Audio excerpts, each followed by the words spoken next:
Where will Hall of Fame game stud Josh Jacobs fall to tonight? How will these football guys players handle the Bears backfield in this draft? And will one NFC South receiver slip to being a value for one GM trying to win $500,000? Follow along with the live draft board tonight as you watch our pick-by-pick analysis while we call the action from the 2022 Footballguys Players Championship live on the High Stakes Fantasy Football Hour to see who could win a $500,000 grand prize. We've got a great show for you. Farrell Elliott is here. I'm Eric Balkman. Stick around. Your High Stakes Fantasy Football Hour starts now. Pressure, I've seen greater men than need a lesson. Broadcast live and heard around the world, you are now watching the most entertaining hour of radio on the planet. Welcome to the High Stakes Fantasy Football Hour presented by MyFFPC.com with your hosts Eric Balkman and Farrell Elliott. The High Stakes Fantasy Football Hour is your home for analysis from the best players in the world. And now, because no one else was available, here are Eric Balkman and Farrell Elliott. Solace in the scripture, are we not all our father's sons? I became a man, nobody ever told me what a man was. Thank you, Rob. Greetings and salutations, all the Bulkaholics and Farrelliacs out there. Welcome to the latest episode of the High Stakes Fantasy Football Hour, presented by MyFFPC.com. I'm your slightly above average host, Eric Balkman. My co-host is the definitive commissioner of fantasy football, Farrell Elliott. Tonight, we have another very special live draft coverage edition of the HSFF Hour for you. It's the 2022 Footballguys Players Championship live on the High Stakes Fantasy Football Hour draft tonight. We're going to be covering it for its entirety. Shout out to the chat room right now, whether you're watching live on YouTube, Facebook, or Twitter. Post any questions you might have in there. Connect with us on Twitter at HSFF Hour, at Eric Balkman, and of course, at J. Farrell Elliott and at FFPC, at KFFSC. You can post on our Facebook page at facebook.com/HSFF Hour, and you can email the show at the inbox, highstakesfantasyfootball@gmail.com. If you have any questions for us, send them in now. We'll try to get to all of them, all the tweets, all the emails, and the fantasy feedback throughout the show tonight for the next roughly 2 hours or so, although these guys are pretty fast drafters, so maybe less than 2 hours. This is all thanks to the hard work of our producer and mutual friend Rob, and our audio engineer and my best friend Bryce. A couple of things right at the top of the show. Main event going on, Footballguys Players Championship going on. Main event, by the way, in the FFPC and the KFFSC. Check those out, myffpc.com, kffsc.com. Best ball tournament, the Superflex one is getting very, very close to selling out. It'll probably sell out within the next 48 hours would be my best guess. And then, of course, the standard best ball tournament available for you, as well as Dynasty Startups, closed 12-team drafts, and much more. That is all at myffpc.com. Let's get into tonight's drafters, ladies and gentlemen. Picking first, we have Frank Imbornoni, John Terry, a guy who put two teams in the top 10 of last year's Footballguys Players Championship. He's selecting second. A long-time actually, I should say a trio of longtime veterans who won a lot of leagues in the FFPC. Biplab Mandel picking third. Vince Staffordino is fourth tonight. Hudson Reeve hitting fifth. You have Dave Beach, another longtime FFPC player, picking sixth. Chris Vincent, former guest of this show, is drafting seventh, along with another former guest of this show, Andrew Schellenberg. You know him from the GOAT District podcast. He is drafting eighth. Zach Morrow is picking ninth, followed by Eric Rubin, last year's overall Pros versus Joes champ, is picking 10th. Ray Chung, live in Hong Kong, picking 11th tonight. And, of course, the league villain himself, Jason Carney, drafting 12th tonight. Let's get into it right now, ladies and gentlemen, as we have the first round already in the books. Frank Imbornoni takes Jonathan Taylor. Oh, I guess it would be helpful if I put up the draft board so everybody can see what's going on here. Jonathan Taylor to Frank Imbornoni. Then you have John Terry going with Christian McCaffrey. No surprise of those first two picks. Justin Jefferson over Cooper Kupp there for Biplab Mandel. That's a little interesting. And Vince Staffordino says, thank you very much, sir. And I will take Cooper Kupp at 4. So he does take Kupp there. Austin Eckler at 5 to Hudson Kern Reeve. Jamar Chase off the board to Dave Beach at 6.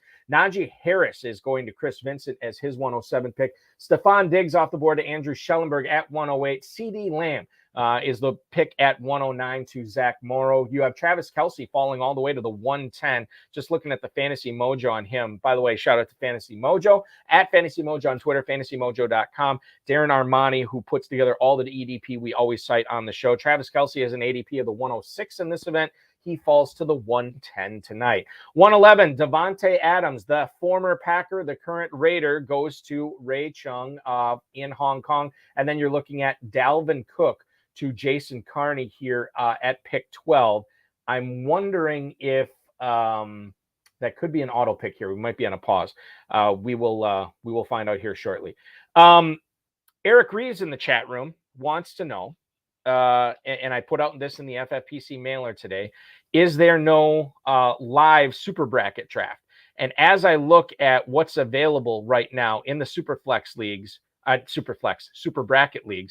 now, the super bracket tourney, all of them are online right now. Now, I'm not sure if that's because all the lives have filled, but currently we are not doing any more live entries into the super bracket tournament. So if you want more information on that, see if there's going to be a live one added or anything like that, always send out to support@myffpc.com. But if you want to play in the super bracket, your best bet is to sign up right now and play online. Only 17 spots look like they are left in that right now. Remember, the whole thing, the super bracket is limited to 96 teams overall participating. While we have a pause in the draft, let's bring in the definitive commissioner of fantasy football from the Kentucky Fantasy Football State Championship, Farrell Elliott, joining us tonight. Farrell, how we doing? Friday night, live draft. Man, it doesn't get any better than this, right? You know, Bucky, live drafts make us happy, don't they? They do. And they make our listeners happy. We get a ton of people watching this every year that we do this draft. I mean, we started with Pros versus Joes, I don't know how many years ago. Originally, that was on the old Red versus Blue podcast with Scott Atkins and Mike Trent. They would cover the Pros versus Joes. Then when Dave the Dizzle Gerzak sort of took over co-hosting the HSFF Hour, he basically took it from Red versus Blue and said, okay, we're doing these drafts this year. And we've been doing them ever since. And I can't remember when it happened. I want to say like 6 or 7 years ago, we started doing this live Football Guys draft in early August. And I'd like to say, hey, this is going to be our last live draft we have on this show, or on the FFPC YouTube channel. Remember to like and subscribe, everybody. We appreciate that. But Terp and I will be back at it Monday night at 10:30 Eastern to cover another one of his live best ball drafts. So that's going to be very exciting. Then I think that is it for live draft coverage. But right now we're focused on this Football Guys Players Championship draft. Looks like we are unpaused right now and sailing along. The biggest surprise, I guess, Farrell, is of the first round, Travis Kelce tonight falling to Eric Rubin at the 110. Normally has an ADP of the 106. You say 4 spots, that's not a big deal, but in the first round, 4 spots is kind of a big deal. And Eric Rubin, as you probably would have been at 110, give me that Travis Kelce. If you guys don't want him, I'll take him. Yes, I would. And I wonder if Mr. Rubin would have given the opportunity. I wonder if he would have snapped Mark Andrews on the way back around. Yeah. Now, and that's what we saw with Chad Schroeder in the last Pros versus Joes on Tuesday night is, and he was drafted. He got him at ADP. Travis Kelce at the 106, but then Mark Andrews was the big faller. Mark Andrews goes at the 207 in that draft, and Schroeder started off Kelce and Andrews in that draft. That was very exciting to see. But Mark Andrews goes 1 pick before Eric Rubin could grab him. Ray Chung making sure that he snares Mark Andrews there. We also have a gentleman in the chat right now, if I can find it. Oh, it's Eric Reeves, and we'll put up his comment right now. CeeDee Lamb in round 1, he thinks that's a little rich. As I look at the ADP for him, he is going at the 202. While that is above ADP, Farrell, I think we have to remember that Michael Gallup is going to miss some time. James Washington is going to miss some time. So CeeDee Lamb, the price of poker just went up for him, and it wouldn't surprise me at all to see him stay in the first round going forward. I sometimes think first-round drafters, especially at the end of the draft, are going to say, you know, I want this player. I don't have a number 9 spot anywhere. If I'm going to get him, I got to take him here. And I think I did that earlier with Devontae Adams this year, drafting him as high as the 3rd pick off the board. If you want that player, that's the player you have to reach for. And no, I don't think it's particularly expensive, especially with the running backs that were still on the board at the 9th pick, and there were only 4 running backs that had been chosen. There were a lot of, yeah, you're right, 4 running backs in the first 7 picks, and then we're seeing a ton of green in the second round here. Everybody loading up on those running backs here in the second. We'll get through it here. Beg your pardon, Jason Carney taking Derrick Henry with the 201 pick tonight. Mark Andrews at the 202 to Ray Chung. You're looking at DeAndre Swift to Eric Rubin. Joe Mixon off the board after that to Zach Morrow. Saquon Barkley going to Andrew Schellenberg to start off his draft. He goes Diggs and Barkley. Javonte Williams going to Chris Vincent at the 206 tonight. Alvin Kamara after that to Dave Beach. Aaron Jones to Hudson Kern Reed. So he goes running back. One of 3 teams so far to go running back. Only one team starts off receiver. And no surprise, Farrell, it's a Kentucky veteran in Vince Staffolino going Cooper Kupp and Mike Evans. He's not afeared of the yellow. He goes yellow. Kyle Pitts off the board to Biplab Mandel. Debo Samuel, who seems to be settling in at that 211 spot. I see him go there a lot to John Terry, and then Leonard Fournette ending the second round here as Frank Imbornoni starts off his draft with Jonathan Taylor and Leonard Fournette. Let's get to our first guest of the evening right now, ladies and gentlemen. He is, I believe, available right now. Let's see if we can get to. Nope, he's not available yet. All right. So Ray, there he is. All right, we got him. Ladies and gentlemen, you know him, the pride of Hong Kong. It's Ray Chung joining us. I would say this evening, but it's morning there for you, Ray. Welcome to the program. It is not, actually. I hate to dox my location, but I'm in the U.S. right now. Oh, you are in the U.S. Okay, Yeah. All right. Well, that's fine. We say no more. Balky does not have the inside scoop on all your moves, Ray, like I do, but I was not going to correct him on the air. And I love the start of your draft because, you know, if you were in Hong Kong, you might be shut down. Chinese government would see strength like this and say, no way, this guy can't have it. So I'm impressed. Definitely say no more, Farrell. You want to get me in trouble. Ray, when you found out you had the 11 pick, you started probably looking at players you could get there. How satisfied were you with the Devontae Adams, Mark Andrews start there? I think I was crushed. I mean, I was expecting to get Kelsey right there, right? Oh, wow. One pick away. I would have loved that. Yeah. That would have been awesome. It didn't work out that way, but still, I mean, it's kind of important, you know, whether you are, you know, because you can build obviously in this format tight end premiums. You only have to start 2 running backs, 2 receivers, and a tight end. You get the 2 flexes, but still important to collect these. Well, I should ask you, how important is it to collect these high volume players that are going to get a lot of targets early on in this format? That's the name of the game of this format, right? And we look at it, like you said, with Armani's page. I mean, we see how important these receivers are, these tight ends are in this format. You know, I see 101 with 3 green picks right there, but Peter Overzet wouldn't be happy with me if I did that. You wouldn't. Probably not. It's coming up on your pick here too. And I think, Ray, does the strategy for you drafting, whether it's Football Guys, Best Ball, Kentucky, whatever, does the strategy change for you when you're on the ends as opposed to the middle? So you're not caught out of a run or anything like that, or doesn't it matter to you? Oh, it does matter, especially in best ball. I've been on the ends before. You get stuck with like Blake Bortles, right? As Right. your only quarterback. So, I mean, you just got to take who you want, I guess. Like Farrell said, I mean, he wanted Adams last year at 103. He got him. So yeah, I'll take my pick here just so. Yeah, you're on the clock. What are you thinking here, Ray? Adams in the first, Andrews in the second. Who's it going to be in the third? I'm gonna take Jalen Waddle. Ooh, Jalen Waddle, receiver out of Miami, goes to Ray Chung at the 311 tonight. It's a little bit earlier than his ADP in this format. You might have been able to get him in the 4th. Why was it important for you to get him here at 311? Oh, I think addition of Tyreek Hill, and that's actually going to take a little bit of pressure off him. He's going to get some more layups, right? And I didn't want to take James Conner, so that was kind of a trap. Oh, okay. And now you're up again as Jason Carney goes Connor and Elliott here. So he starts off with 4 running backs, Ray. What are you going to do here? Are you going to go with a running back or maybe a different position? Nah, I'm going to go with George Kittle. There you go. The first team to double up on tight ends tonight, ladies and gentlemen. You've seen them do it live on the air here. Adams and Andrews, Waddle and Kittle. All right, so let's talk about the strategy here. Are you trying to force the tight ends, Ray? Are you trying to push them up the board knowing that you already have Andrews and now you're going to force some people into maybe making some different decisions that they had planned on? Or was Kittle simply the best player for this team for you at this spot? That is, always a periphery strategy that you can do, especially at the end. I mean, the 12 might be trying to push the running backs, right? And I also thought that Kittle would come back to me, which is why I took Waddle first.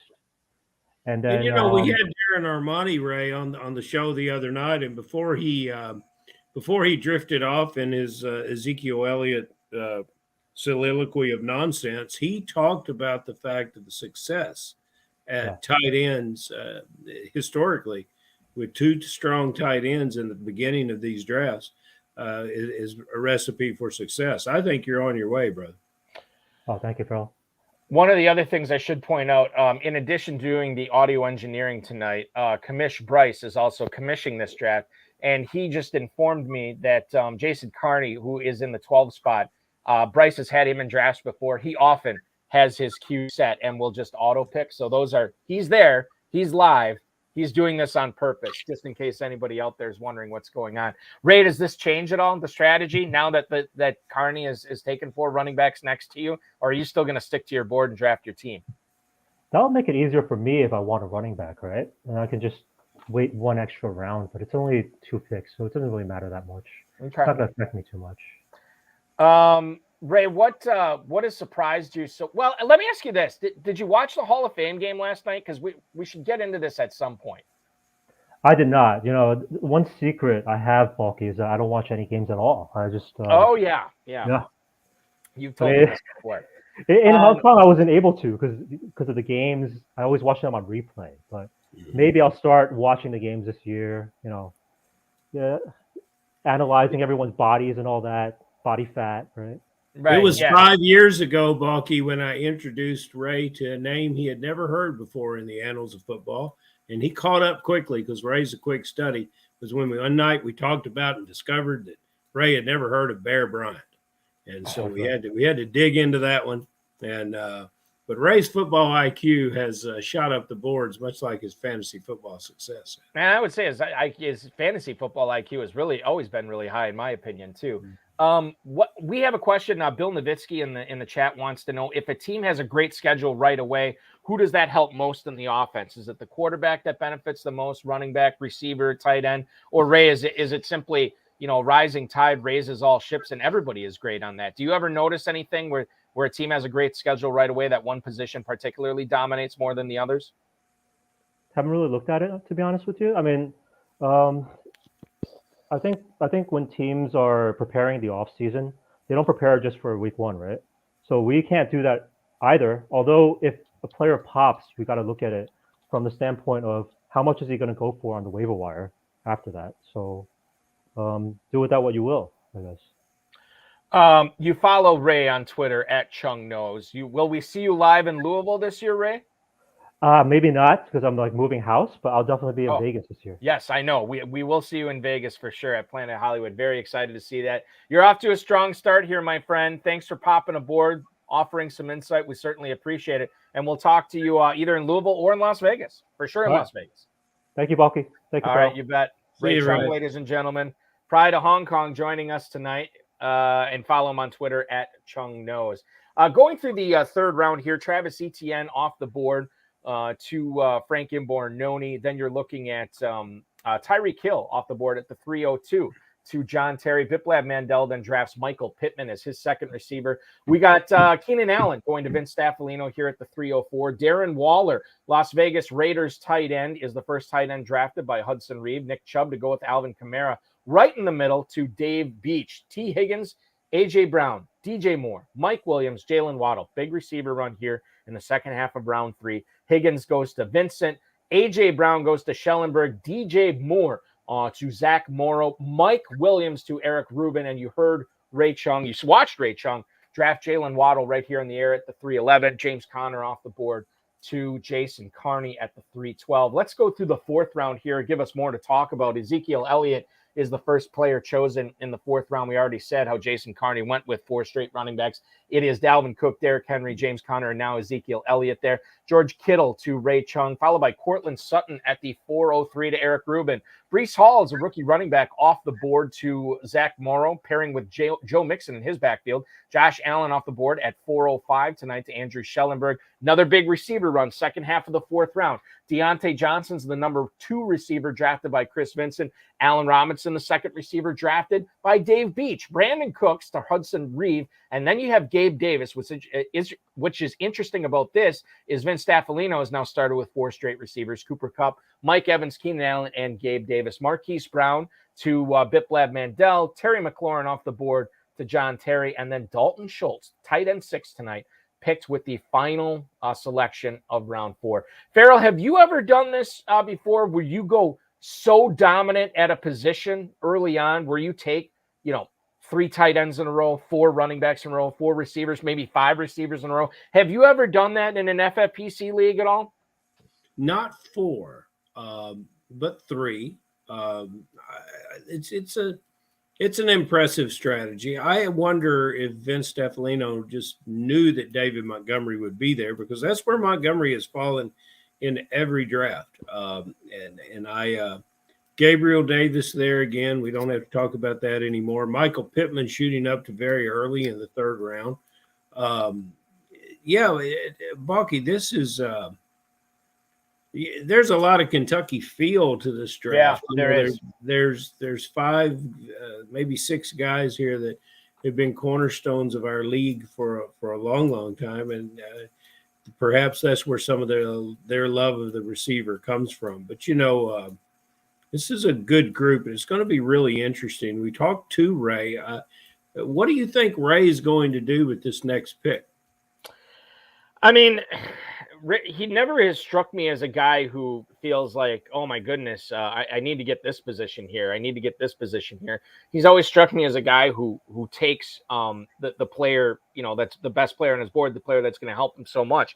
Given how the running backs are not really being made as a priority in this draft. I mean, how many teams do we have? We got Biplab Mandel, Vince Staffolino, each with 4 receivers already. Plenty of teams at 3 receivers. I almost feel like going receiver here wouldn't be the worst idea in the world, and having 4 receivers and 2 tight ends and figuring out those running backs later. Goes with Amari Cooper here at the 5'11". We'll see what Jason Carney does, but it wouldn't shock me to see to have Ray Chung go another receiver here, Farrell. It wouldn't shock me to see him go Lamar Jackson either. Oh, that could be. I can see that. I wouldn't shock me. I wouldn't do it, but it wouldn't shock me. Boy, our team number 12, Mooney. Our team number 12 continues with an interesting plan. Very, very fascinating, as we're about a third of the way through this, and we are going to be following Jason Carney's team very closely to see how he cobbles together the receivers and tight ends, because right now it is a very green squad that maybe has the other 11 teams green with envy, because nobody has 5 running backs like Jason Carney does from the 12 spot. We'll take you through the 5th round here. Chris Godwin at the 501 to Frank Imbornoni. Cam Akers off the board to John Terry, followed by Rashad Bateman to Biplab Mandel. David Montgomery, as Farrell pointed out, to Vince Staffolino. Another big receiver run right in the middle this time. Amon-Ra St. Brown to Hudson Reeve. Jerry Jeudy off the board to Dave Beach, followed by DK Metcalf to Chris Vincent. Elijah Moore goes at the 508 to Andrew Schellenberg. Then you're looking at Juju Smith-Schuster as the 3rd receiver drafted by Zach Morrow. J.K. Dobbins joins DeAndre Swift in the backfield for the Jungle Cats. That's Eric Rubin's team. Amari Cooper and Justin Herbert are the final picks of the 5th round. Go back to that David Montgomery pick, as long as we touched on this. Farrell, I am really, and Vince Staffolino is a super talented player, way more talented than I am. But I will say this. I'm very nervous to find out he's not only getting special team snaps in practice, but he's also working with the scout team in practice. And then we get the report today from some beat writer in Chicago that Khalil Herbert's expected to have a bigger impact on the backfield this year, now with Luke Getsy in charge of the offense in Chicago. I'm kind of staying away from David Montgomery. Too many red flags there. And maybe if they're not crimson red flags, they're definitely light red flags there. I got some problems with Montgomery this year. Or am I just being overly sensitive and I shouldn't be worried about that? I think there's a lot to worry about with the Bears. Our beloved Dave Turk very high on the Bears at most positions this year.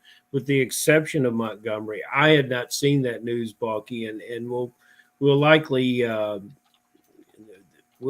see some sort of explanation about that. I think Montgomery is a fantastic player. He brings a lot of tools to the field. I like his effort through all 4 quarters. So it would surprise me if he's not some way involved with an offense that, is substandard and previously. I don't see how you can take an element of a player like that and just decide that he's no longer going to be involved. All right, so let's talk about Dave Shioto here, former guest of this show, actually former co-host. He co-hosted this show with me one week. He wants to know, I showed the wrong one. He has a question here from the YouTube chat. Is drafting a bench player in round 6 a good strategy? And I think it can be a solid strategy. I don't know if I would have done what Jason Carney here is doing with all these running backs. But I think if you're drafting a 5th receiver there, I can get on board with that. But I mean, five running backs. I don't know if I would declare that sound strategy, Dave, and certainly not something I would personally be capable of. The other pick I wanted to mention here was Schellenberg, Josh Allen. I'd have to look up the mojo on this, Farrell, but it certainly seems like a wide majority of people who take Stephon Diggs in the 1st round are getting Josh Allen either in the 3rd or the 4th. I don't know, like I said, what the stats are on that. I'd be willing to wager it's a lot of them. Is that something that you would find yourself compelled to do if you did take Stephon Diggs, say in the mid to the 1st round? That's the only way I would take Josh Allen that early. The only way I would go quarterback that early. But I would say at the 5th pick of the 4th round, he got the best value of any of these drafters that we've had throughout the pros versus Joes and these drafts. So yeah, I think that's a fine pick. We are almost through the 6th round here. Josh Jacobs continues the running back run here for Jason Carney from the 12 spot. Darnell Mooney, you heard us talk about that pick to Ray Chung. A.J. Dillon off the board to Eric Rubin as his number 3 running back. 3rd quarterback comes off the board this round. That's Zach Morrows, Patrick Mahomes, Michael Thomas to Andrew Schellenberg. Then T.J. Hockinson, tight end 7 tonight, drafted at the 606 to Chris Vincent.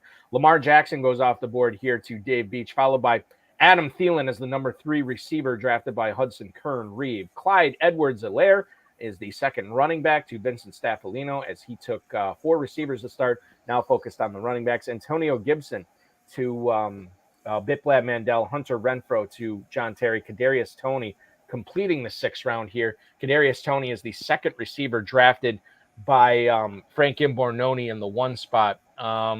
Toney is a little bit early tonight, Farrell. We normally see him, the mojo on him is the 708. He goes at the 612. But this is a player that I would never use the phrase league winner with Kadarius Toney, but definitely a player, if you're getting him at the 708, I think you can draft him a little bit higher if you believe in him, because he definitely has the potential to outperform his draft slot. Yeah, and the only way this drafter gets him, I just got reminded of something that Ray, I sent a commentary to Ray, an unsolicited commentary when he was drafting in Kentucky a couple years ago. And so I'm thinking my commentary now would be that I like all the receivers with the exception of Thielen. I like all the receivers in the 6th round that came after Mooney better than I do Mooney. But I'll recall about 2 years ago when I sent Ray that suggestion, he sent me back a note. He said, "Farrell, you commissioner of the league, and I'll draft my team," which I thought was wonderful. He probably put that up in the message board right now. It would be good. You have like a Billy Bean Art House situation. The lineup card is yours, Art. The lineup card is yours. You worry about setting up the draft, Farrell. I'll draft the team. I like it. A couple other players we can talk about this round. The first one I want to talk about is Josh Jacobs, who went at the 601 tonight. What was going on in that Hall of Fame game last night, Farrell? I mean, you're the Raiders guy. You're the resident Raiders guy of this program.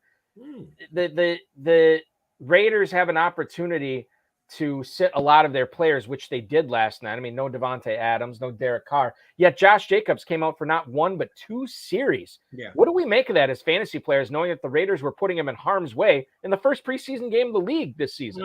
Let's back up a little bit on that. And I got some texts from my good friend Ronnie Shirley about that. He thought it was a little bit disrespectful from applying Jacobs in that way. I think, first of all, players want to play. Many players will lobby the coaches that says, I want some action. I think coaching staffs, more than any position, you want to get contact. You want to get your running backs tackled. You want to get your running backs used to being hit. Not like it used to be in the preseason, but there's very little pads and very little hitting that is going on at practice now. So you want to get contact. You got to get used to that contact, regain your balance. Young players have to show that they can take some contact, not put the ball on the ground. I think we're going to see a lot of teams that will go into the situation using some of their backs very much like Jacobs was used. Really? Okay. Yeah, I think so, because that's something that you want to see. And I think that's something that the player was happy that he got the opportunity to. And maybe as we get to the final preseason game for the Raiders, you won't see Jacobs on the field. But they used all their running backs last night, and they got a good result out of them. They got a deeper unit, perhaps, than they've had in the past few years. I thought they all look good, too. I mean, I don't know what type of defensive schemes Jacksonville was running last night, but I thought all of them played pretty well. Zamir White had that nice 19-yard screen catch, which he looked pretty impressive on. I thought Drake, the biggest thing with Drake is you just want him to look healthy, right? Considering the injury that he had last year, and he looked good as well. Yeah. So, yeah, we could be looking at the greatness of the Raiders coming from the backfield this year, supplemented by Derek Carr and Devontae Adams on the perimeter. That might be a little bit of an overstretch, but still fun to think about. 701, Elijah Mitchell to Frank Bornoni. Dallas Goedert, the 8th tight end selected. It's the first one for John Terry. Kyler Murray goes to Biplab Mandel to pair with his Marquise Brown in the 4th round. Tony Pollard, 3rd straight running back drafted by Vince Staffolino. Joe Burrow off the board to Hudson Kern-Reeve. 1 pick before Dave Beach would have taken him. However, Beach already had Lamar Jackson in the previous round. He goes with Zach Ertz here at the 706 instead. Kareem Hunt to the juggernaut of high-stakes fantasy football, Chris Vincent. DeAndre Hopkins to Andrew Schellenberg. That's his number 5 receiver. Drake London, love the Drake. He goes to Skinner. That's Zach Morrow's team at the 709. Bunch of receivers to end it, too. Christian Kirk to Eric Rubin. Treylon Burks to Ray Chung. And then Sky Moore off the board to the league villain, Jason Carney, who apparently is no longer auto-picking. So he's got the checkers portion of the draft out of the way, Farrell. Now he's playing chess as he goes with Sky Moore with a live pick as opposed to an automated one here. So as we look at the 7th round, Farrell, we want to get the 49ers running back right this year. Is Elijah Mitchell the answer at 701? Is that the proper draft capital to be investing in Mitchell to try to get a lot of fantasy statistics out of the starting running back for the 49ers? Yes, and I think he's a steal. And I've overpaid for this player, and he continues to drop, and I will continue to draft him. The idea that his play is affected by the feet of the quarterback, I think, is nonsense. This is the number 1 running back that they're going to go with a coach that his ambition, even with Jimmy Garoppolo at quarterback, was to run the ball 500 times a year. It'll be more with Lance, and I like Mitchell's explosiveness and what he brings to the field. He has that more than anyone in that backfield. I'm all in on Elijah Mitchell. 7th round is a steal. And that's his number 4 running back, too, as you pointed out for Bornoni. So he's got a lot of luxuries in that backfield. One other question that came through in the chat right now from Bill Nowitzki talking about Darnell Mooney, who was Ray Chung's selection here at the 602. He wants to know, can Mooney get 150 targets? And I think it's a slam dunk that he'll get 150 targets this year. He had 140 last year, and that was part of the season with a healthy Allen Robinson as well. So I think he hits 150. Everything we've been hearing about him in the preseason has been good. But I know, Farrell, you're a little bit nervous about the team as a whole. Does that affect you drafting Darnell Mooney in the 6th round? Well, one fact about targets is that we don't get compensated for those in fantasy football scoring. And as some of the targets that he had last year, questioning the quarterback's accuracy, the quarterback's ability to hit the player down the field. The fact that the number 2 receiver is a veteran that I appreciate a great deal. It's either Pringle or Velus Jones. Balky, you're raising questions in the backfield, and frankly, I have some questions about the quarterback's aspect, that he'll ever be a passer in the league. I think he's a thrower of the football and not a passer. There's a lot of great quarterbacks out there. I don't think this is one. Mooney is an ideal player to try to make a situation better. But I see lots of guys that I would rather be in business with. Although based on where he went tonight, like I said with Ray, I can live with it. But Michael Thomas, Hunter Renfro's a steady Eddie, and Kadarius Toney later in the 6th round with a big ceiling if things hit in New York. That's my idea about Fields and Mooney. We want to get through. Well, we already got through the 7th round, so let's go back out to our guest line right now, ladies and gentlemen. Want to bring him in. Seems like just yesterday we had him on the program as a guest. He's here drafting tonight from the 8th spot. You follow him on Twitter at AM Schellenberg. Please welcome into the program. Welcome back onto the program, Andrew Schellenberg. Andrew, welcome back to the program, man. What's up, Balky? What's up, Farrell? How are you guys? We're doing great. How are you feeling about your draft here 8 rounds in, man? Oh, so far so good. Started the draft on my phone. Handed the steering wheel to my wife. She drove me home.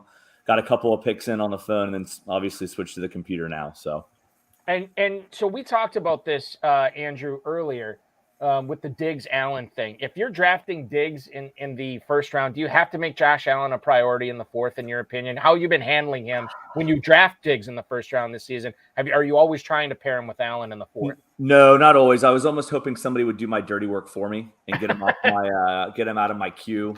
I was looking at. I didn't think it was likely, but maybe Waddle gets pushed to the 4th. Maybe Brees, and I got to be honest with you, I was definitely looking at George Kittle. I really had him penciled in there. So seeing Chung grab him at for a 2nd tight end didn't throw me for a loop, but definitely had me hanging my head a little bit. There's a lot of Saquon Barkley. I don't know, for like the last 3 years now has been a really polarizing player. Yeah. Why was he worth the risk for you here in the mid-2nd? Like his ceiling upside. That's sort of the simple answer there. I think after again. I had my eyes on Swift. If it wasn't Swift, I'd probably go or Swift or Barkley. I'd probably go wide receiver there. But I just thought that he offers me league-winning upside, and I like to do those hero RB or zero RB starts. And I think that he was the perfect option there. Andrew, with the Barkley selection in the 2nd round. After that pick where you're like, okay, now I'm freed up. I can load up on receiver. I'll get Josh Allen here if he's available. Is that sort of like your normal approach when you draft the running back in the first 2 rounds of the football? That's guys? Right. Yeah. Try to free myself. But actually, I guess I should say I really debated Kyle Pitts there too. I like to push Pitts. I know I kind of upset Farrell with that when we talked about the Revelations draft, but he was certainly on my list in the 2nd round. Yeah, I think we talked Pitts versus Waller maybe after the Revelations draft. I think I pushed Pitts pretty hard. But I like to free myself up. I like to get, if I go early tight end, at least this year I've been feeling pretty good about going naked tight end. I think it's pretty risky, but obviously in this draft I'll probably be grabbing a couple tight ends. Certainly can't grab one in that rounds 10 through 12 range and feel good about it. I got a compliment on you. Compliment you on these wide receivers, man. That's a fantastic lineup, and when you get Hopkins back, it gets even better. And Thomas is making his progress and going higher in each of these drafts. Congratulations on getting him here. But Rashad Penny in the 8th round. If you wait till the 8th round for your 2nd running back, you certainly have one that has the red carpet rolled out for him in a rushing attack that should feature him with over 250 carries. There's nobody around him that's going to get that kind of play. That's a great addition. Were you sweating it out there? Yes, I've been snap picking everything. And actually, so sweating out. I'll use the Andrew terms here. I was sweating out in terms of I didn't want to go running back. So I wasn't worried that he was going to get to me necessarily, but once he got to me, I really had to think long and hard. I was on Ayuk or Penny there. I really thought about the Twitter reviews if I post this draft board, if I'm going to get roasted for, hey, why the hell aren't you taking running back there? Use your brain. So yes, it was Penny for me, just because I was worried about getting. I certainly wasn't going to hop on this show if I kept pushing wide receiver. We're going to push you for a pick here, 908. Andrew, what are you thinking? This is easy. I'm going to go back to my wide receiver roots. It's going to be weird. I think we talked about it again with the Revelations draft. I think I may have done it there too. I think I'm going to go double Jets. I like rookie upside. I think, and again, I've been slightly distracted here, but I think he's the biggest value on the board for rookie wide receivers. Obviously he was a top 10 pick. And so I'm going to go for a little bit of upside here in round 9 and draft Garrett Wilson. All right. You know what? I was just looking over my teams in Kentucky today. I don't know why. I didn't realize how many shares of Garrett Wilson I have this year. Like it was just one of those things where it's like, and Isaiah Spiller, by the way, in my dynasty leagues, I had no idea I loaded up on Spiller so much, but it is what it is. So that's your pick there, Garrett Wilson loading up on the receivers. Let's talk about the receiver you took in the 6th round though, Andrew, because Michael Thomas is a guy who's been climbing boards. And we could see him climb even further as we get closer to the main event he wasn't in, I don't think he participated in the scrimmage today for the Saints, but you look at what he's been able to do in his rehab. He looks really good right now. Yeah, he does. And then this is another one where I don't know if inside joke's the right word, but Dan Williamson was doing the pros versus Joes on Tuesday. And, he had some of the other guys from the GOAT district, really the actual brains behind the GOAT district, Theo and JD. And, I hopped on for a little bit and I was in the backstage here, Balky, same thing where they can see me if they were looking, but they can't hear me. And I'm screaming. They're debating Elijah Moore versus Michael Thomas. And I start, piling in the private chat. Go Elijah Moore, go Elijah. I'm going to puke if you take Michael Thomas. Of course they took Michael Thomas. And look, they got rave reviews to the draft. Dan absolutely killed it.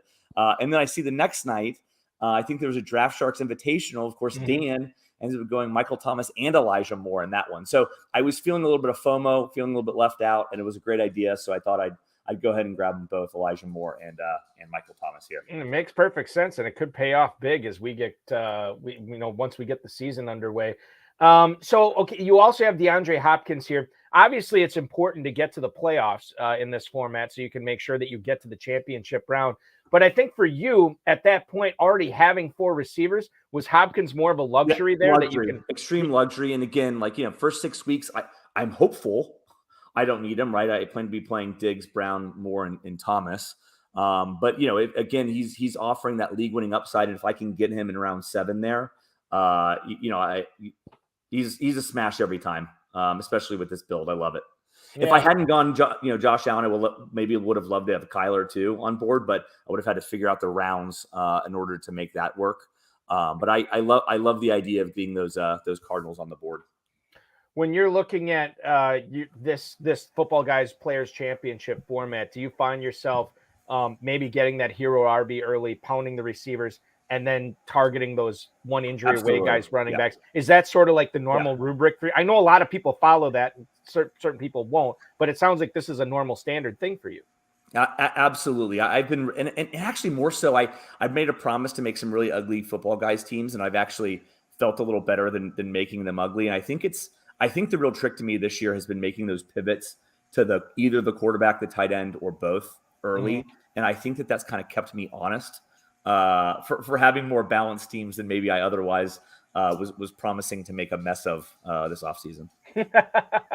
All right, so as we look at your 10th round coming up here, you already have your quarterback in Josh Allen. You got your stud running back in Saquon Barkley. Added Rashad Penny as a good value in the 8th round. It's almost a full round of value that you get Penny there too, so congratulations on that. It's been all receivers. I mean, other than that, you're looking at 6 receivers here, Andrew. And as it comes to you, when do you flip the switch and you start looking for these high upside, super talented running backs that just need the opportunity? Does it start in the 10th round? I think so. This is about the time. I'm also looking at that tight end queue, and of course didn't properly prepare. I've been with you guys. So I'll probably have to think about that if my guy's sniped.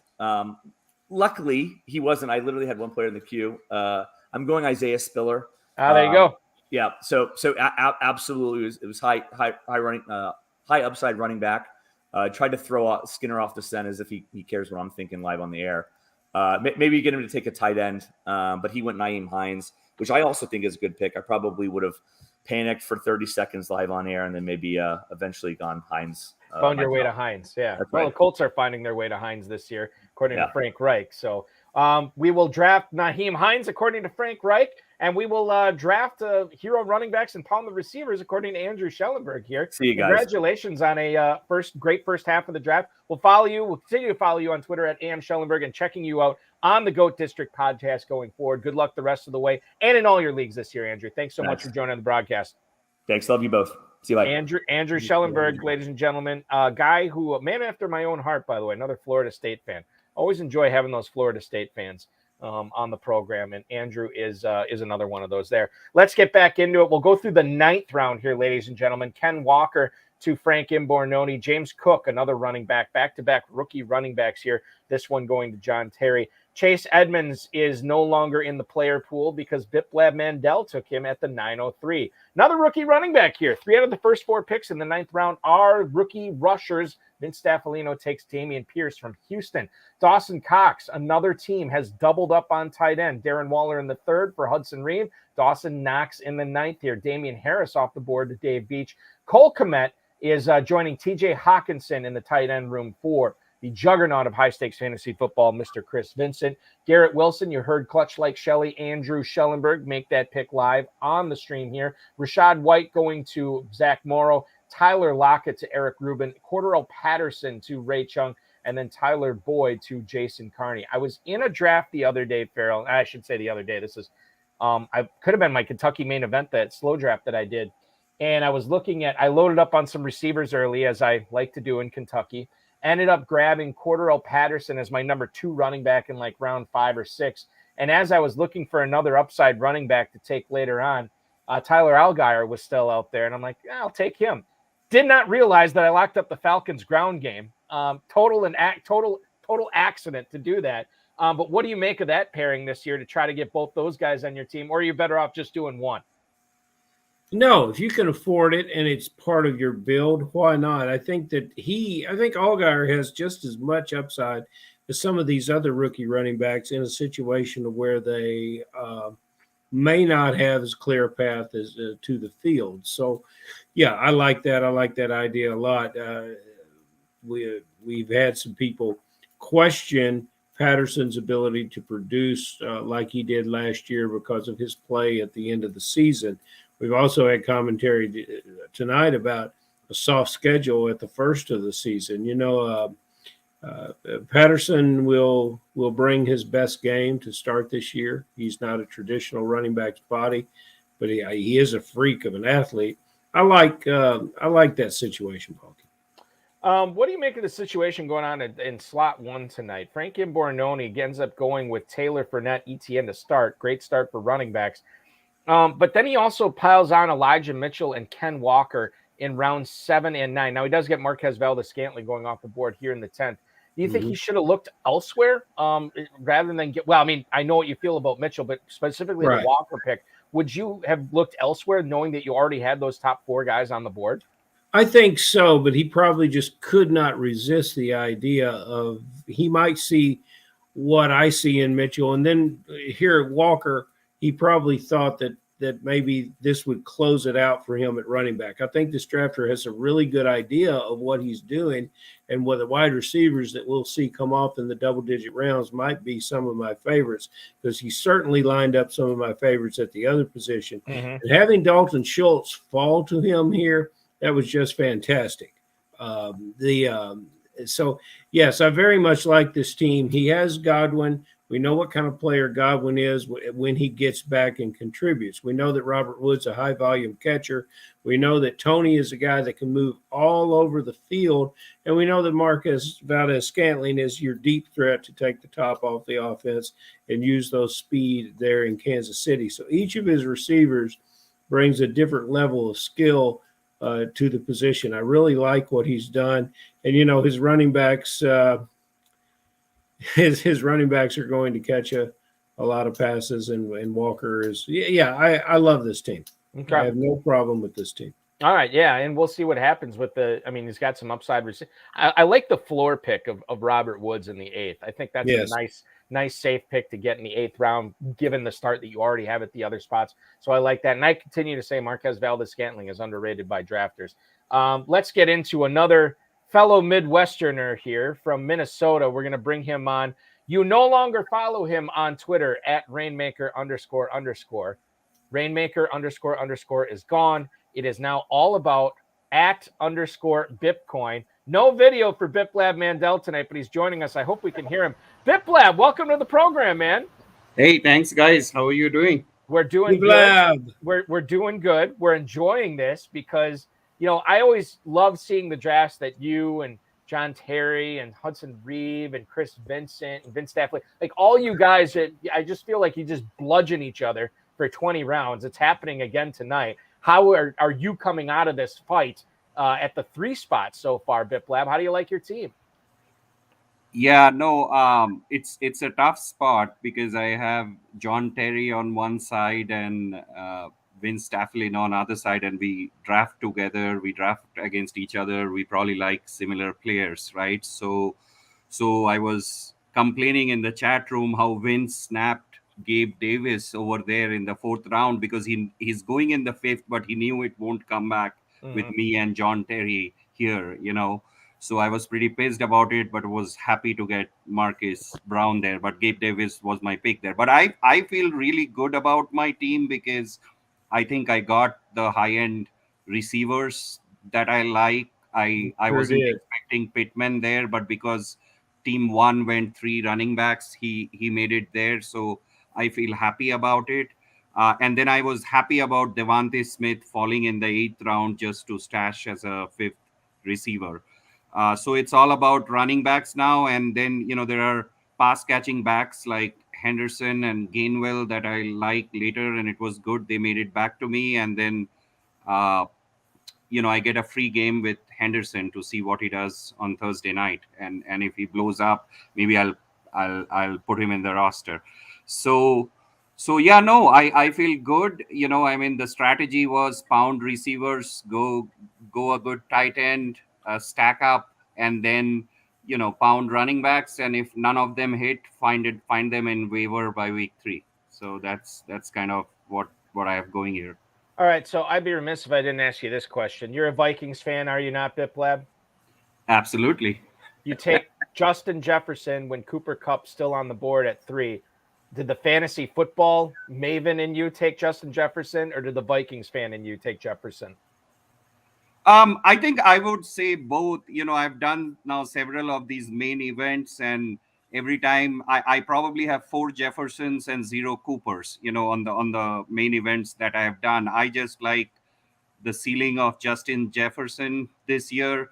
And now with Stafford's injury, and I don't know what his fitness level would be, and that they have added a very talented receiver in Allen Robinson. And Allen Robinson, if you follow, every couple of times he's put a dud season, he's come back very strong the next season, right? So that's where, I think the Minnesota offense will pass more and it will run through Jefferson. And so, I just like him there, and he's younger of the 2.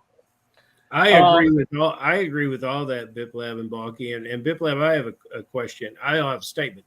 I think Gabriel Davis, that's about as high as he's going to go, and he might get to that level of performance to justify that draft position. But I think with Marquise Brown, I think you've got a better chance of exceeding the production of some of the guys in the 4th round, what you would normally get out of a 4th round wide receiver. And then a lot of people have shied away from Antonio Gibson. They have Antonio Gibson, we watched the pros versus Joes, just drop. I don't think it's warranted, but Antonio Gibson has not been present in most of my builds. Was this a player that you were targeting, or was this just the best guy available? Yeah, so what I'm also noticing, because I'm doing these volume drafts, is in 6th round and 7th round, you are always getting back some starting running backs, right? And what I'm observing this year. So Actually, my first choice there still was Clyde, but again, Vince knows he drafts with us. He sniped me right before Clyde. Antonio Gibson was my next choice, and then my third choice was Elijah Mitchell. So they went in that order, and the only reason I'm not invested, I don't like Mitchell more than Gibson is his health, and I don't know if his team believes in him that they drafted a third round running back, which was a surprise for me, right? And then the next one would have been Tony Pollard. So they went right in that order. So I was happy with Gibson because I was always planning the Kyler Murray stack, and I didn't expect John or Team One, who didn't have receivers, to draft Kyler Murray. There, I know John likes waiting on quarterbacks, and then he really likes Jalen Hurts or some of those quarterbacks later. So I knew he wouldn't probably snipe me on Kyler Murray, and he didn't have the stack. So that worked out well. And then I wanted to wait, but in round 8, my plan was running back, and that was going to be Chase Edmonds. But when I saw Devontae Smith there, I just took the value on board because I feared John would take him and stack him with, or not stack him, but just take Devontae Smith there again, a player we both like. So I just got my receiver first and came back with the running back. So Biplab, when you were talking about potentially grabbing Gabe Davis here in the 4th round, you didn't get the opportunity to because Vince took him. You ended up going with Marquise Brown. What was the plan going to be at quarterback or to get a stack had Gabe Davis fallen to you there? I mean, were you targeting Marquise Brown in the 5th then? No, I would have probably, although it didn't work out here, I would have hoped for the Lamar Jackson, Rashad Bateman stack, right? But Lamar Jackson did not come back in this draft, and again, stacking is good to have when you have to win $1 million. But I know, 2 years back, I had a team finish 6th overall in main events without stack, right? Mm-hmm. So ultimately the points matter, and so so stack, and I would have figured out maybe Jalen Hurts and Devontae Smith would have worked out, but that's what you adjust, or take a Kirk Cousins in the end if nothing worked out. The plan for you seem to be executing it well, getting all these high value, high target receivers early. You got your elite tight end, Kyler Murray's on your roster. I mean, you're set at a lot of those positions. You've really been targeting the running backs the last few rounds. Chase Edmonds getting some love. Broward Bravado saying that Edmonds is going to crush his ADP. You get him at the 903. You already touched on Darrell Henderson. Kenneth Gainwell from Philadelphia as your 11th round pick. It looks like you're on deck. You might be on the clock. I think I might be a little bit behind right now, Biplab. But are you looking at, going green again and getting another running back here? I guess you're kind of drafting against John Terry, too, knowing what he's going to be doing. Yeah, well, I was waiting to see what Vince did and didn't want to speak in case he's listening. Right. But, I think I'm going to cover one of my running backs here, and I like it that way in that offense. So I'm going Brian Robinson here. Again, a player John Terry likes. I don't know if he makes it back. And, he's a young rookie upside. And if Gibson doesn't work out, I think it's Brian Robinson. McKissick is the pass catching back. So I'll go Brian Robinson here.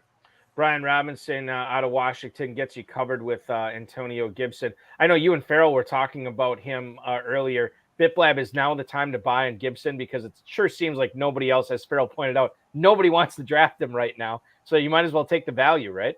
Yeah, absolutely. I mean, it's all news, right? Right, A real game has not happened. And I mean, yes, there are concerns, and it depends on the investment capital. I mean, pre-May, he was going, in 3rd rounds of drafts, and now he's fallen at 6th. I mean, I would even take Josh Jacobs there and figure out things later. I mean, those are starting running backs there. John Terry covered Foreman. If Brian Robinson was gone, Foreman was my next pick, just to have. So now I'm on the clock. You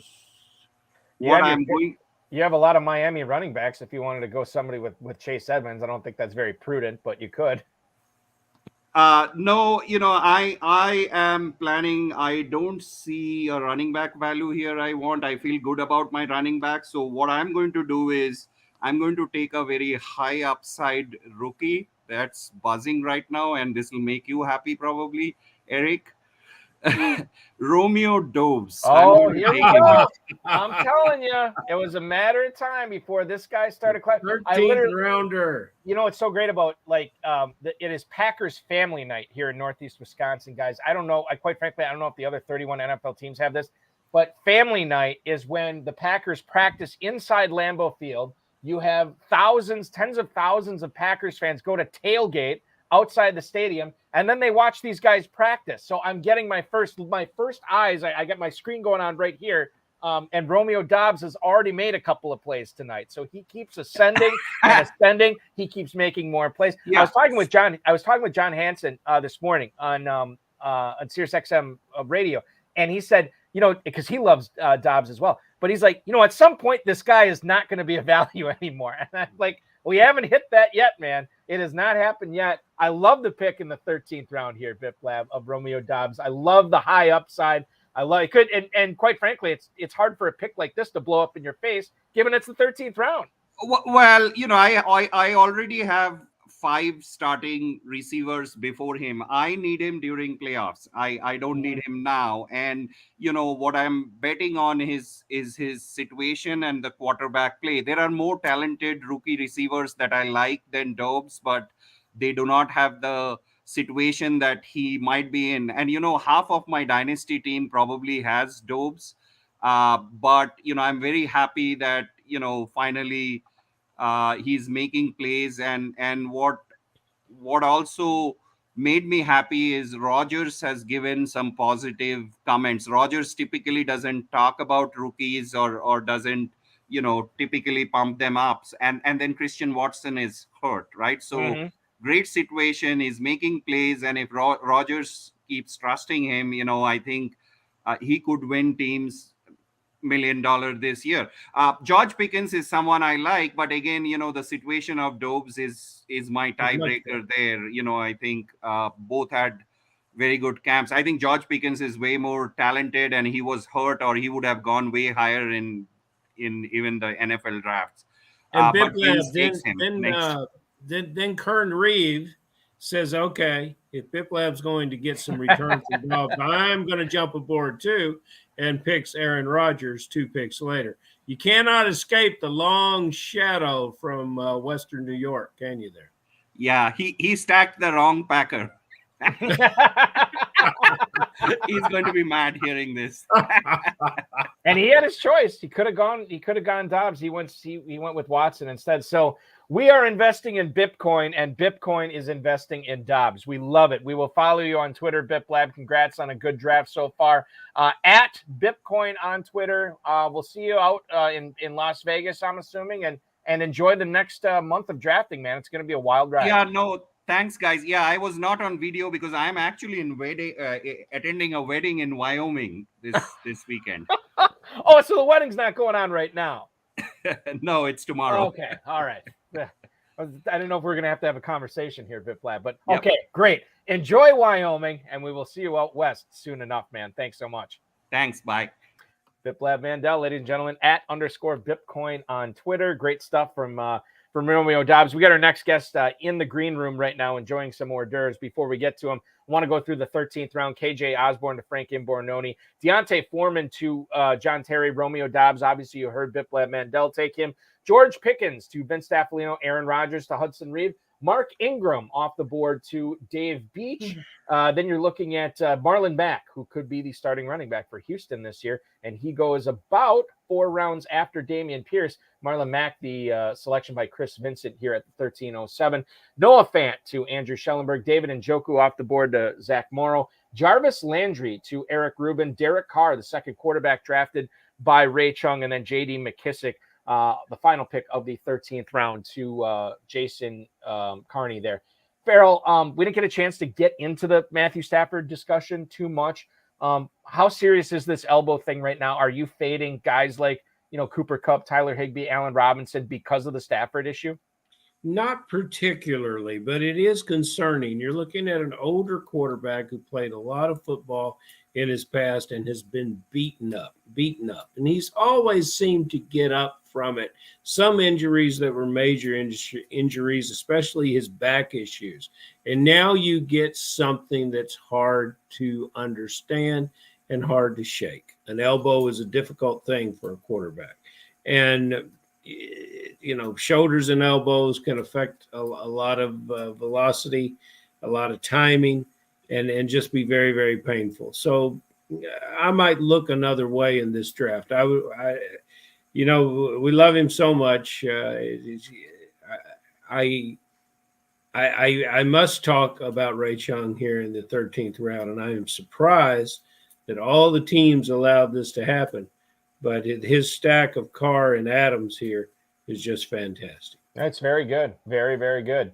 Let's get some insight from our next guest, who you follow on Twitter, at FF Juggernaut, a former guest of the show making his return right now, Chris Vincent. Now, Chris, this is exciting not only to have you on, but it's got to be exciting for you because John Terry and Biplab Mandel both named their teams after you tonight as well. Oh, yeah. Gentlemen, I appreciate the honor. So drafting from the 7 spot here, right in the middle. You could scoop up the value either way. How do you like your team as we are about 2/3 of the way through it? How's it looking, Chris?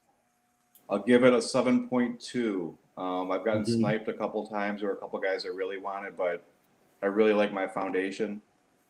The top 2 running backs, the top 3 receivers. I love Hockinson.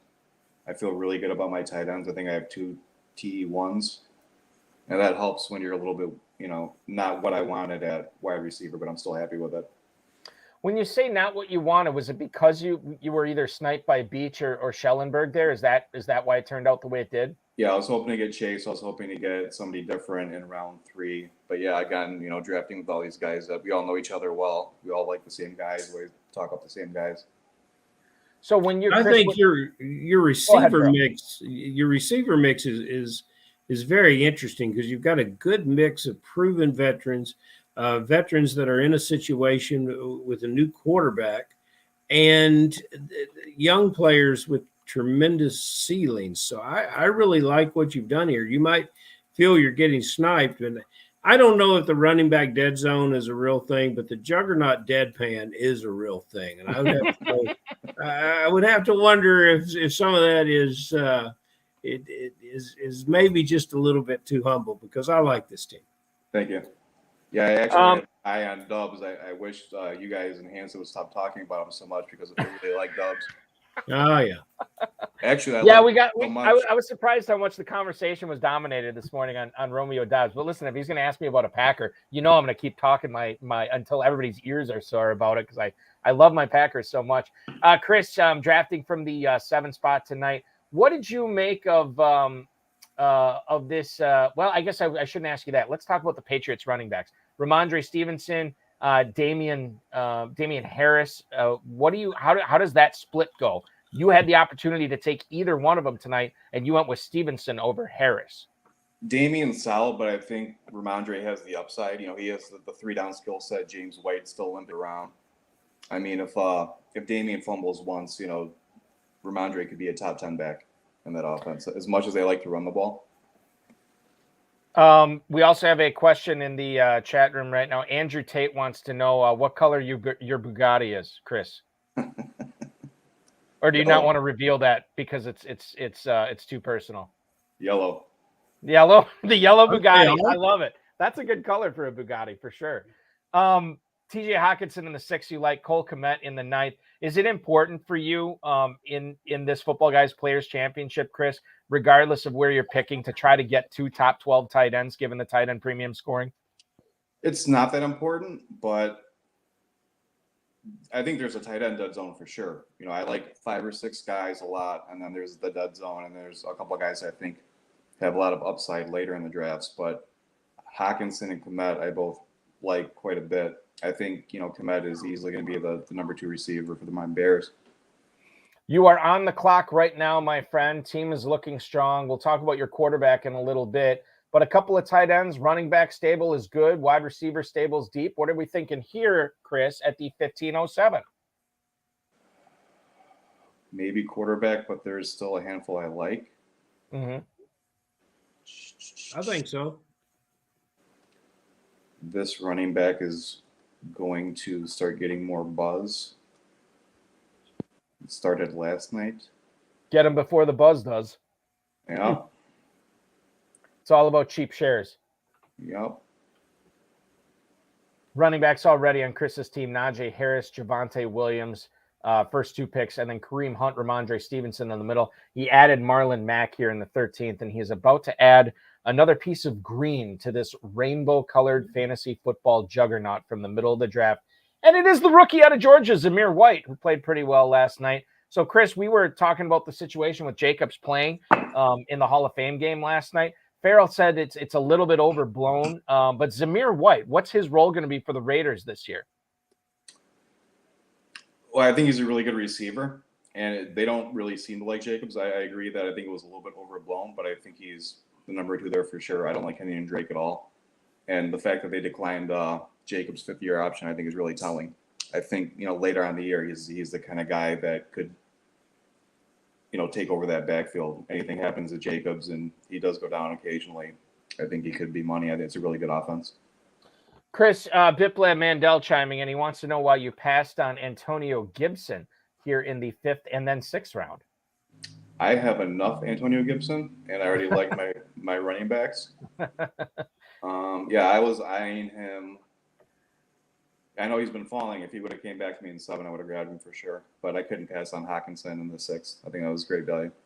You also have you wait until the 10th round to take a quarterback. You get Trey Lance, and obviously we know the upside's high there, but we've also heard reports that maybe the Niners are a little bit worried about how it's going to go once he is handed the reins and then he gets onto the field facing real defenses. For you, I mean, I look at your team through 15 rounds. You were looking at a quarterback last round. There's still some other guys out there. But why are you confident not only waiting on quarterback, but then taking Trey Lance in the 10th this year?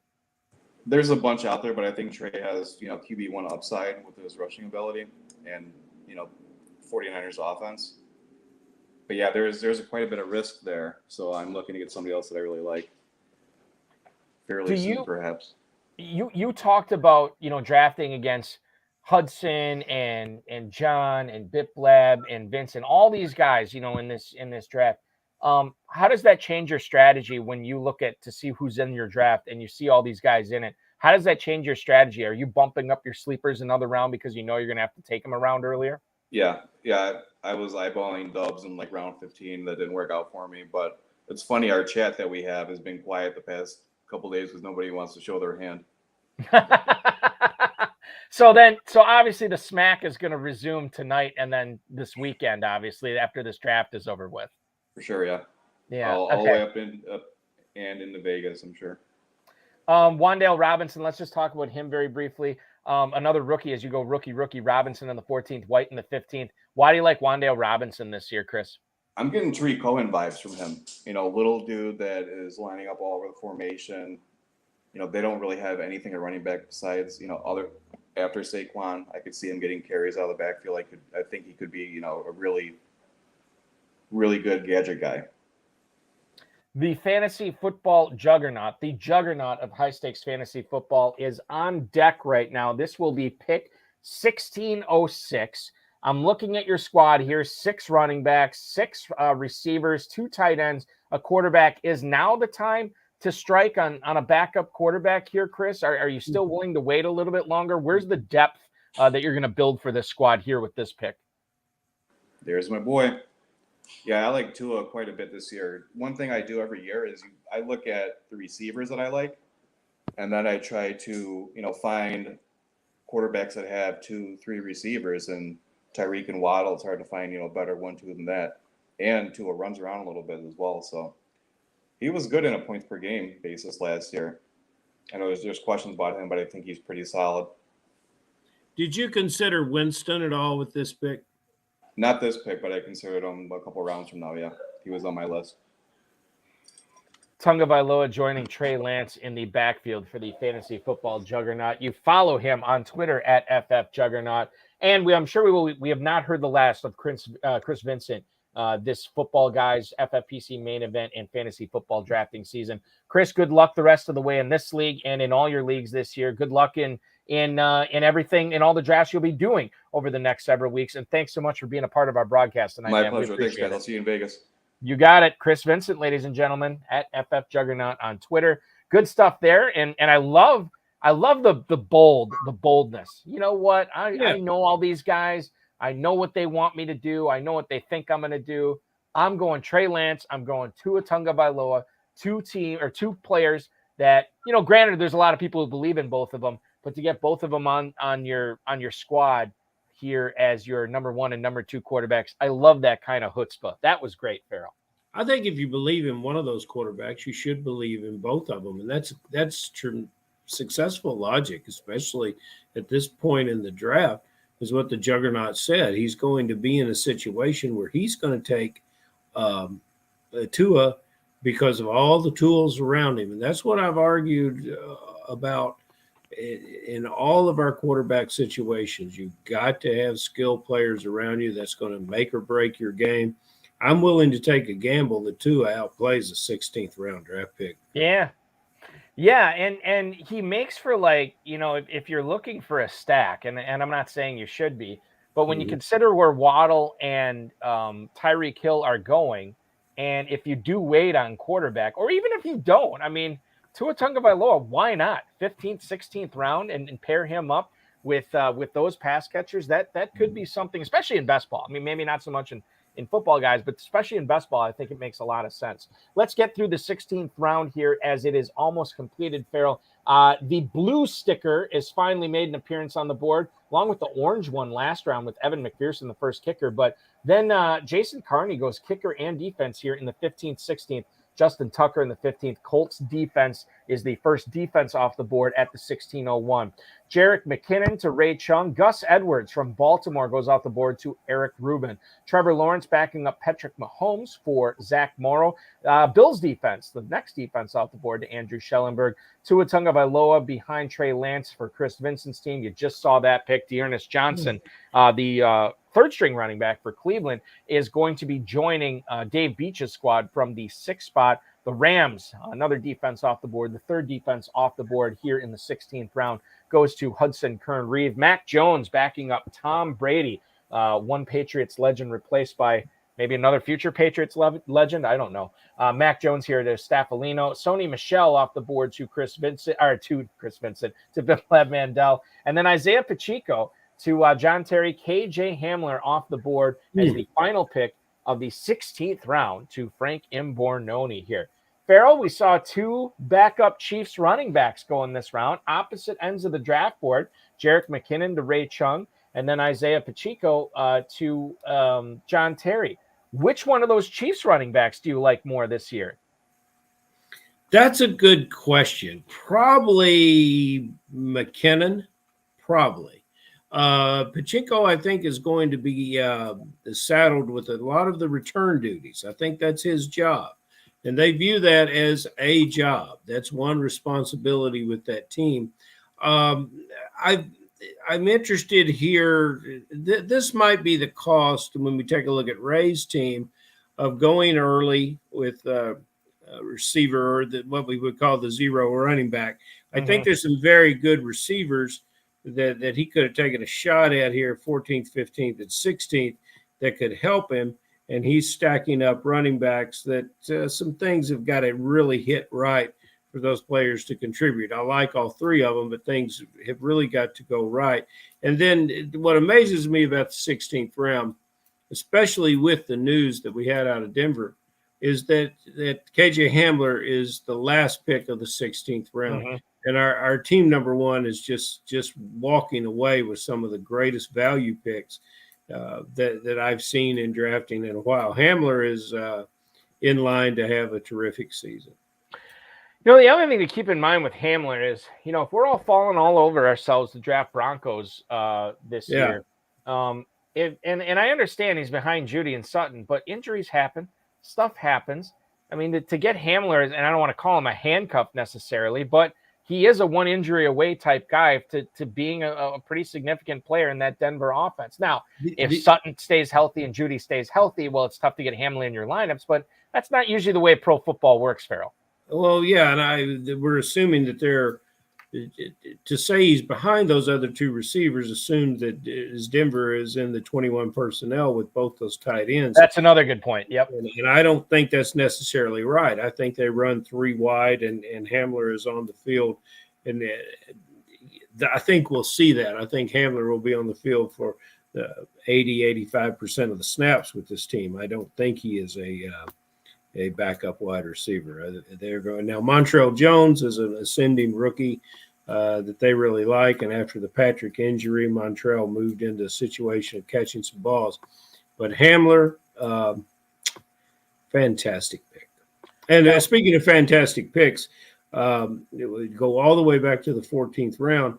It's hard to ever get away at talking about Biplab. I like what he's doing with his 14th and 15th pick. But Alec Pierce is, I will anoint him as my Claypool for this year. And if he were playing in any key media market other than Indianapolis, he would be the darling of all the media and the rookie talk. There's a lot of fine rookie wide receivers. Pierce is quietly going to provide Matt Ryan with the kind of target that he likes throwing the ball to. I should point out Andrew Schellenberg making us aware that Frank Imbornoni has doubled up on KJs here. KJ Osborne in the 13th, KJ Hamler in the 16th. KJ with the periods in 13th round. KJ without the periods, Hamler in the 16th. Same name, different way of doing it. Very interesting stuff. Thank you, Andrew Schellenberg, on that. The other thing that I'll just put this as the button on the whole KJ Hamler thing. I didn't necessarily understand it, and it's not something I was doing. But how many times, Farrell, just in the last few weeks on this program, have we had high-stakes players talking up Tim Patrick? Mm-hmm. And if everybody is very excited about drafting Tim Patrick, kind of should be even more excited about KJ Hamler, because while Patrick had to deal with Hamler's not going to have to deal with Patrick now for the entire season. So that actually makes Hamler a little bit more interesting. I forgot to bring this up when Biplab was on too, but I looked at the mojo over the last 3 days in the Footballguys Players Championship. The highest that Romeo Dobbs went was the 1304. Biplab took him at the 1303 tonight. So congratulations, Biplab Mandel, setting the ADP. Bitcoin sets the ADP. 17th round here. Let's get through it. Van Jefferson off the board to Frank Imbornoni. Eno Benjamin, backup running back in Arizona to John Terry. The 49ers defense, the fourth defense and special teams selected tonight. They go to Biplab Mandel, followed by Daniel Carlson. Boy, he looked good last night in that Hall of Fame game. He's the number 3 kicker off the board to Vincent Staffolino.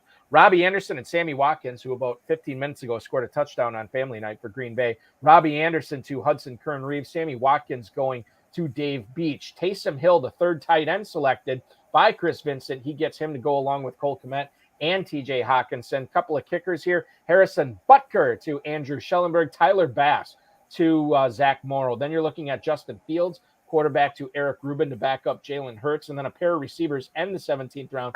Corey Davis to Ray Chung, Jamison Crowder to Jason Carney at the 17-12 tonight. Farrell, talking about the Jets receivers, how do you kind of look at that this year? Because obviously Elijah Moore is going the highest. He goes in the 5th round tonight. We heard the pick live on air by Andrew Schellenberg taking Garrett Wilson the 9th. Is Corey Davis, given the contract they signed him to, given that he cut some weight this offseason, looked like he's in really good shape, is that just a fluff thing and we shouldn't be concerning ourselves with Corey Davis as anything more than a late round dart throw? Exactly. And it's a very conservative dart throw at that point. Corey Davis is a good veteran player that in this offense catches 50 balls, 5 or 6 touchdowns. That's a very, very big successful season for him. That's a very successful season for Garrett Wilson. If you could combine those statistics and put them in 80% of one receiver and 20% of the other, then you would really, really have something. And but Davis, Wilson, the fact that Elijah Moore is the number 1 locked on target. You told me that you think Zach Wilson has 25 touchdowns in him this year in an earlier broadcast, and that would be a huge increase. But I think he could get there with this team, but they're going to have to play much more aggressively last year on defense than they did last year to put this quarterback in situations where he can he can be successful with some down and distances. This is not a team that's going to be successful if they've got to go 80, 85 yards to score the ball. This is a defensive team that's got to reward the offense. And there were many times they didn't do that last year, and you consider who the head coach is, and that makes it a head scratcher. It's going to be a better team, better quarterback, but it's just not. This team does not play in the AFC West. They're not part of the shootouts. It's a different world. Couple of things to clean up here. Number one, Biplab saying that the 1304 pick for Romeo Dobbs in the last 3 days, he thinks that was him too. So he was already on that. So he basically broke his own record. He leapfrogged himself on that there. And the Alec Pierce selection in the 14th round, I don't think I'm making this up, although I could be. I believe in some of the conversations I had with Dizzle before the NFL draft, before we knew where Alec Pierce is going to end up. He actually liked Alec Pierce quite a bit this year coming into the NFL draft. And then as Broward Bravado pointing out in the YouTube chat right now, Pierce is going to be money in red zone work. So there's a lot of people out there that like Alec Pierce. Oftentimes it's very difficult to find sleeper receivers when you get to this point in the draft, but I think Alec Pierce could be a good one this year too. We will be following that situation in Indianapolis with Matt Ryan slinging the ball around there this year at Lucas Oil. In the 18th round, ladies and gentlemen, Paris Campbell is the first selection to Jason Carney at the 1801. Matt Gay, the kicker, is going to go to Ray Chung here. A bunch of defenses then off the board. You're looking at Tampa Bay as the fifth defense, the first one for Eric Rubin. Denver's defense goes to Zach Morrow. Greg Dulcich here, the third tight end drafted by Andrew Schellenberg, waiting on tight end, Noah Fant, Higbee, and now Greg Dulcich, all in the last 5 rounds here. The Chargers defense to Chris Vincent. The Dallas Cowboys to Dave Beach. Kenyon Drake off the board as the third Raiders running back selected tonight to Hudson Reed. Tyler Batty out of Baltimore is going to go to Vince Staffolino here. Brandon McManus, seventh kicker, to be selected, going to Biplab Mandel. The Saints defense then to John Terry, and winding things up, it is indeed Jeff Wilson from the 49ers to Frank Imbornoni at the 1812 here. The 1812 overture of backup 49ers running backs will be Jeff Wilson. A lot of defenses going this round. Farrell, what's sort of your rubric? What do you follow as far as drafting defenses and kickers in the Footballguys Players Championship? At what round do you sort of switch your brain off from the skill positions and go to kickers and defenses? Well, this board would challenge me to start thinking about it earlier, but the rules such that they are, I go usually kicker in the 19th and defense in the 20th. I believe that there are so many position players that I absolutely love that it's hard for me to turn my back on them. I'm a big Carlson fan. That went to V-Staff, correct?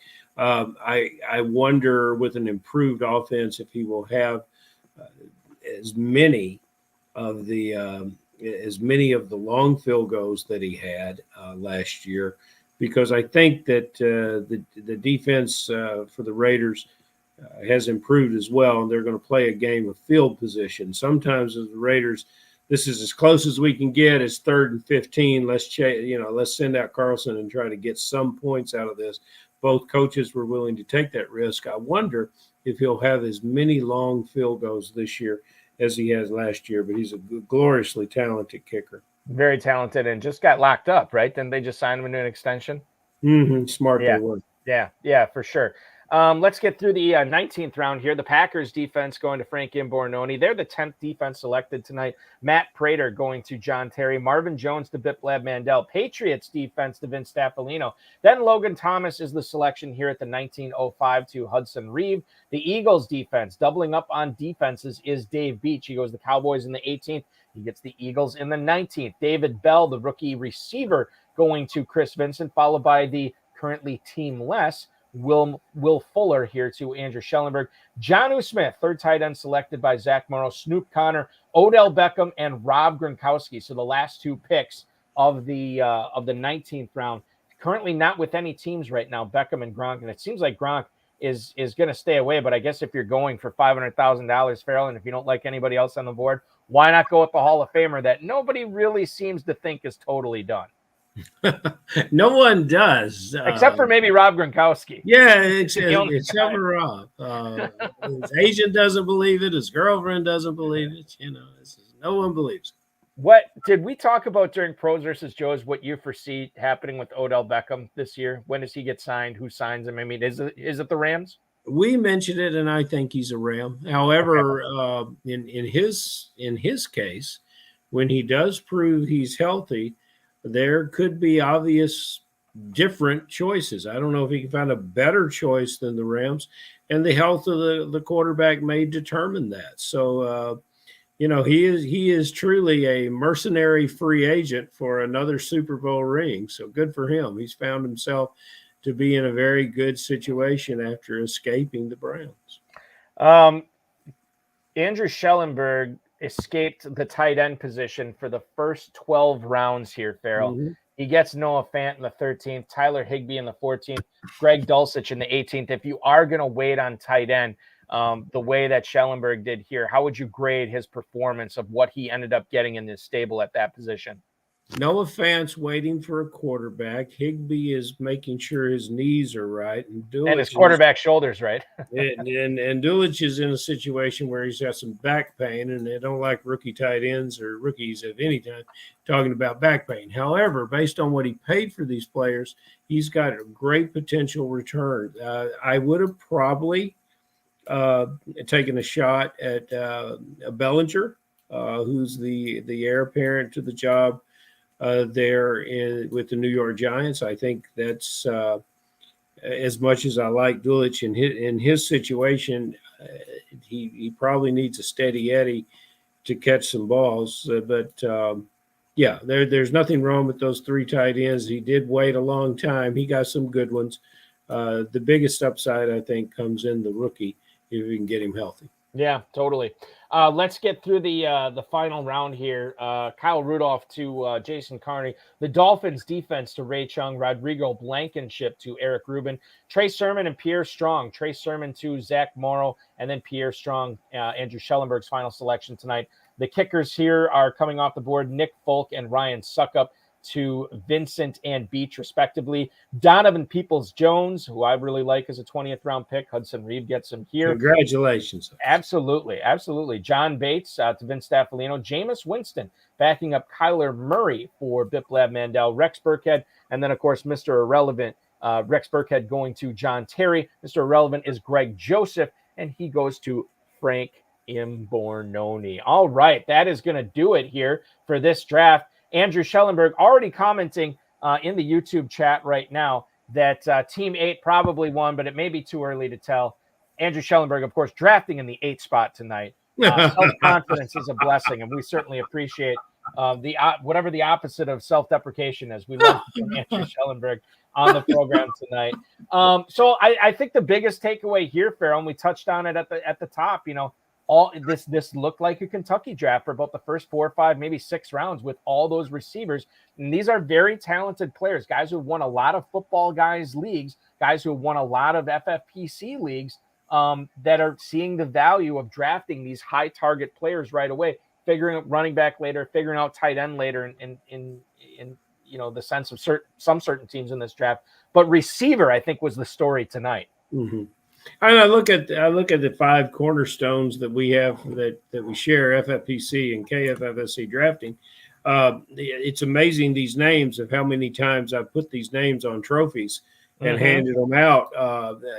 These are significant winners who consistently challenge. I tend to think that if I'm building a team in this format, that I want to get a couple of running backs or a high end, as the Juggernaut said, that there is a dead zone for tight ends in this format, and I'd like to get one of them because I really believe in a lot of wide receivers in this draft. Talking about the young guys, talking about the guys that are available 8th, 9th, on into the double-digit rounds. But there's so many teams in the build and the construction of these teams that I'm very impressed with. And this would be a league that I would very much want to keep my eyes on, because as crafty as drafters as these guys are, they're also very good on the waiver wire. Yes. And it would be fascinating to watch some of these moves as we watch running backs, perhaps some tight ends. There's some undrafted players here, names we've dropped, some we haven't, all of which could have a great deal of value to these players in September. Farrell Elliott, ladies and gentlemen, I want to thank you for all of your live draft coverage so far this season. I believe you can wash your hands of it. You are done. No more for you. However, we will be back next week at 10/9 Central. Remind the folks, kffsc.com. The main event is what you want to be playing in the 20th annual KFFSC, a banner year for Kentucky, Farrell. The 20th annual, and it is a banner day for me. The developers surprised us with an early delivery, never too early, but never too late, of a fresh new landing page, which will direct you around the website at kffsc.com. We'd love to have you to come. If you can't make it to Kentucky Live, which is August 26th through the 28th, we would love to have you play online. We have online drafts as well as fast drafts online forming throughout the month of August. Daniel Osorio and his friend Nico and one other compadre are making their way for a full Saturday of drafting. I think their plane arrives, Balky, at 5 a.m. You're going to get up and go to the airport with me and greet them, because we got to get the Californians into Kentucky for more drafting. So we'll have coffee in one hand and Woodford Reserve in the other. The feedback and the response to guys that have guested on the show and visited us has been so enjoyable for me, and I look forward to meeting them all, especially this crew, Nico coming in from Texas, and the other two fellows coming in from California. You want to draft in the Kentucky Fantasy Football State Championship main event? Your next opportunity to do so live is the Bull Rush Division, which is going off at 9 o'clock Eastern Time Sunday night. But you got a ton of drafts. This is going to be a lot of fun this year for Kentucky.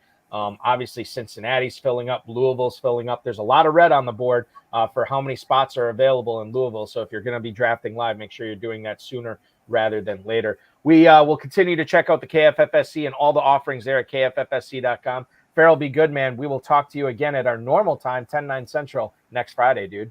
Thank you, Eric. Farrell Elliott, ladies and gentlemen. You follow on Twitter at JFarrell Elliott, and of course at KFFSC on Twitter. As far as the draft board goes, ladies and gentlemen, we'll get those up probably within the hour or so, right around there. We'll get the draft boards up on Twitter, Facebook, and the FFPC message boards as well, so you can take a look at that and offer your insight and your reaction to, again, some of the best high-stakes drafters out there were participating in this draft tonight. They're not ashamed. They're not afraid to put themselves out there. They did it tonight. Pick it apart, praise them, whatever you want to do. That will be available then. I want to thank tonight's guests, ladies and gentlemen, Ray Chung, Andrew Schellenberg, Biplab Mandel, and, of course, Chris Vincent for popping on. Want to thank the FFPC, Farrell Elliott, our producer and mutual friend Rob, audio engineer, my best friend Bryce, and most of all of you viewers tuning in tonight or listening later on. Like I said, 10/9 or watching later on. I guess you can watch the replay of the stream as well, as I know, according to the numbers, many of you do. We are back at our normal time, 10/9 Central. 5-time FFPC main event champ and Pros versus Joe's competitor, Michael Nazarick, better known as the Fantasy Football Mastermind at ffmastermind.com is where you can find him. He's going to be our guest. We're going to talk Pros versus Joe's and how he's been so successful in the main event over the last decade plus. It's really a good tale that he will be able to tell us next Friday night. If you want to participate in the main event, the slow drafts are off and running 1 week from today. You can start drafting live. Remember, $1 million grand prize this year. It is an industry record. Never has anybody ever offered $1 million grand prize in season-long fantasy football except for the FFPC this year. Multiple football guys drafts filling every day if you want to take your shot at a $500,000 grand prize. 2022 FFPC Best Ball Tournament is going strong, as is the Superflex Best Ball Tournament. That one just $35 to enter to win $10,000. That one's going to fill only a couple of hundred spots left in that, so make sure you're getting in sooner rather than later. Dynasty startups available throughout the remainder of this month for sure. And, of course, closed, slow, live, sit-and-go best ball teams available at myffpc.com. Check out the FFPC myffpc.com. Check out the KFFSC, kffsc.com. Thanks for watching, everybody. Your weekend officially starts now.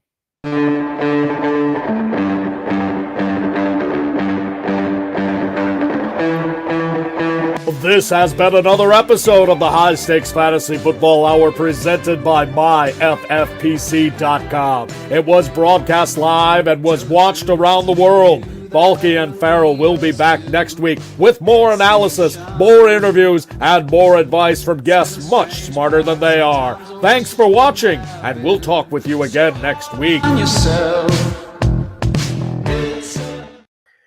And one other thing I should mention too before we sign off for the night, ladies and gentlemen, we do not have a competitor in this league from last year. He was actually the runner-up in this league, and I think we gave him a shout out in February, but we'll give him a shout out again tonight. Wayne Ferguson, pound for pound, many of you know him, many of you watched him draft in this league last year. He passed on actually in February and is not going to be with us drafting at the FFPC live in Vegas or online anymore. And certainly one of my favorite guys to see in the draft rooms. Really talented drafter, really good guy, family man, was in the military as well. So we thank him for his service. Thoughts and prayers continue to go out to his family. We miss you, Big Ferg. We definitely missed you tonight. Would have loved to see you in the draft. But we appreciate everything that you've given the FFPC and everything you've given your country and your family as well. So thanks so much. Rest in peace, Wayne Ferguson. Thanks for watching, everybody, and have a great night.